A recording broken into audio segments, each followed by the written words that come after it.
Bueno, la idea era compartir con ustedes lo que significa esta sección dedicada a 200 años de pensamiento filosófico nuestroamericano.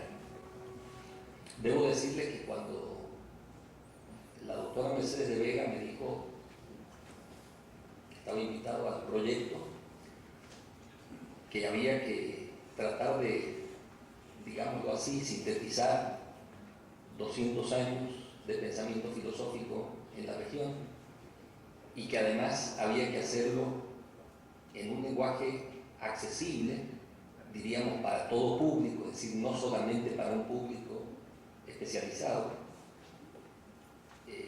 Bueno, a mí la idea me entusiasmó muchísimo.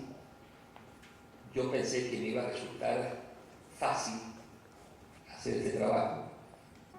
Yo aquí en Heredia escribí un libro que se llama Filosofar desde nuestra América, ensayo problematizador de su modus operandi. Nunca me imaginé que redactar estas páginas me iban a llevar 10 meses de trabajo. Y 10 meses de trabajo, trabajando unas 8, a veces 10 horas, mínimo un promedio de 3 días a la semana. Había otro problema. ¿Cómo le hacemos para meter en 100 páginas 200 años de pensamiento filosófico de la región? Se dice fácil, pero ahí viene que es lo que yo le digo siempre a mis estudiantes, el problema de siempre de cuando uno va a escribir. Lo más difícil no es lo que va a escribir, sino lo que va a dejar afuera. Y un tercer punto, también muy complejo, es, por supuesto, la reconstrucción del pasado la hacemos desde el presente. En definitiva, yo opté por hacerme cargo de lo que consideré, con todas las limitaciones y con toda la crítica que eso mereciera, que podríamos decir es el núcleo central del desarrollo del pensamiento filosófico en la región durante estos 200 años. Para eso, por supuesto, asumí la noción de nuestra América, por eso hablo de pensamiento nuestroamericano. Para eso asumí también la noción de pensamiento del transcerrado español, con tanta repercusión en nuestra América y particularmente en México, José Gaos, y propuse una periodización que pudiera resultar sugerente, pero, insisto, no en el sentido de que lo que quedó atrás ya murió, o desapareció, o pasa al museo, o no sé, sino de un pensamiento vivo, en movimiento, que necesita recrearse, realimentarse de su pasado, volver, etc. Bueno, simplemente me gustaría leerles cómo denominé a cada una de estas etapas, porque sí me la pensé muy bien, a ver cómo le voy a llamar a cada una de estas etapas, pensando que esos nombres, diríamos, que tenía que asumir cada aspecto, tenían que resultar significativos. Entonces le puse a la primera emancipación soberanizante, a la segunda pedagogía cívica, a la tercera orden y progreso, a la cuarta axiología de la libertad, a la quinta normalización profesionalizante, a la sexta filosofías para la liberación, a la séptima subjetividades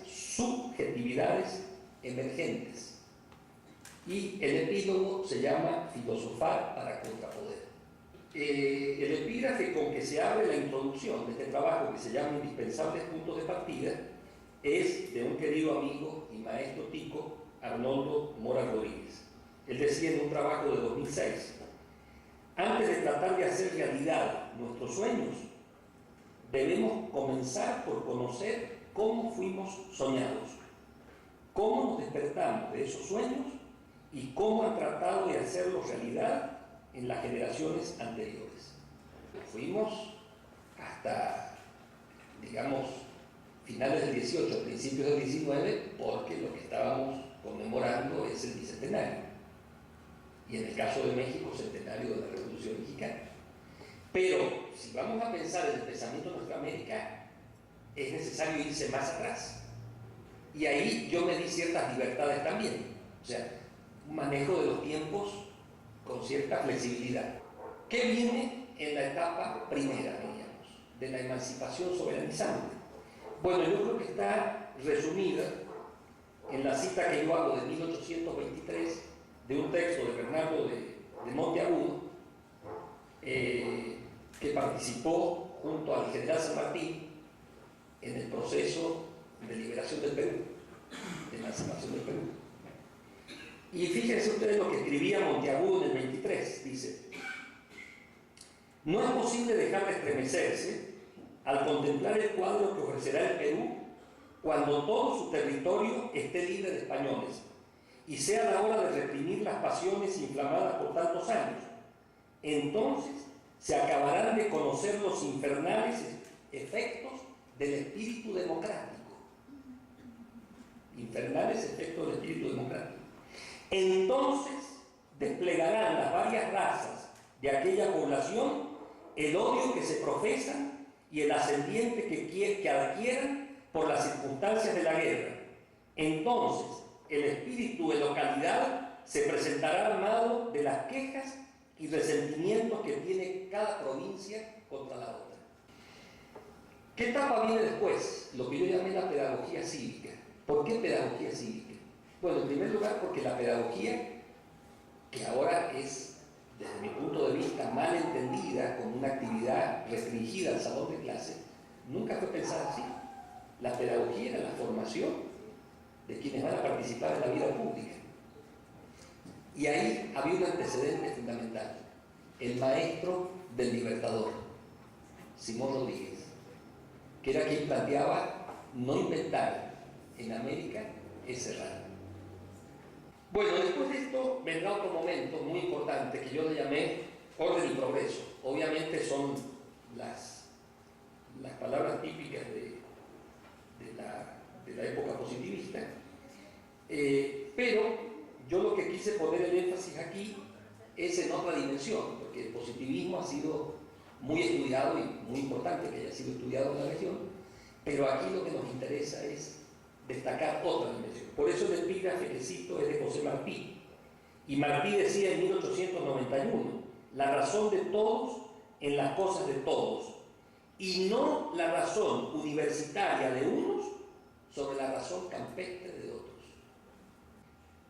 Los otros, un pequeño grupito, particularmente de filósofos mexicanos, y no creo que por casualidad de filósofos mexicanos, es que detrás estaba la Revolución Mexicana, ¿sí?, plantean: nosotros tenemos que producir una filosofía de América. ¿Y qué quiere decir una filosofía de América? Quiere decir una filosofía producida aquí, pensada por nosotros, y que tiene que tratar de dar explicación de nuestra situación y respuesta a nuestros problemas. Francisco Miró Quesada le llamó a estas dos posiciones la filosofía, la posición asuntiva y la posición afirmativa. La posición asuntiva, ¿qué quiere decir? Tenemos que asumir todo el pensamiento filosófico mundial y algún día llegaremos a ser filósofos. La posición afirmativa, ¿qué decía? Nos afirmamos como filósofos y a ver si somos capaces de dar respuesta a lo que se viene por delante. Bueno, hay ahí cantidad de matices, pero lo que se va a desarrollar a partir de ahí es lo que se va a conocer en la región como filosofía latinoamericana. Siguiendo este bosquejo rápido, ¿qué viene a continuación? Lo que yo llamé, bueno, en el libro aparece citado, escrito, es una errata, siempre hay erratas, ¿sí?, creo que ni de milagro se pueden juntar las erratas, ¿no? Y lógicamente con muy buena intención de quienes nos ayudaron a corregir el texto, porque yo el título que había puesto al capítulo es subjetividades emergentes, de sujeto, y los correctores le pusieron subjetividades, de lo subjetivo. Pero no, yo no me refería a lo subjetivo, me refería a la condición de sujeto, ¿sí?, de constituirte y reconocerte en un sujeto protagónico, autónomo. Y en el caso de del pensamiento postcolonial, creo que también hay un problema allí, a veces de confusión, porque justamente la teoría de la dependencia surge en la región para explicar que ya no somos una región colonial, de cómo pensamos el poder y cómo actuamos con el poder. Y si entendemos el poder no como el poder que está no sé dónde, sino como la capacidad que tenemos de poder hacer, ahí la cosa empieza a cambiar. Y me parece que ese es el desafío que está abierto. Bueno, esto es lo que yo traté de resumir en mi exposición, y ahora he tratado de resumir aquí para ustedes, por lo menos para darles una probadita, diríamos, una mirada inicial de cuál es el itinerario que se sigue aquí. Y bueno, les agradezco mucho y estoy a la orden para responder a lo que pueda. Muchas gracias.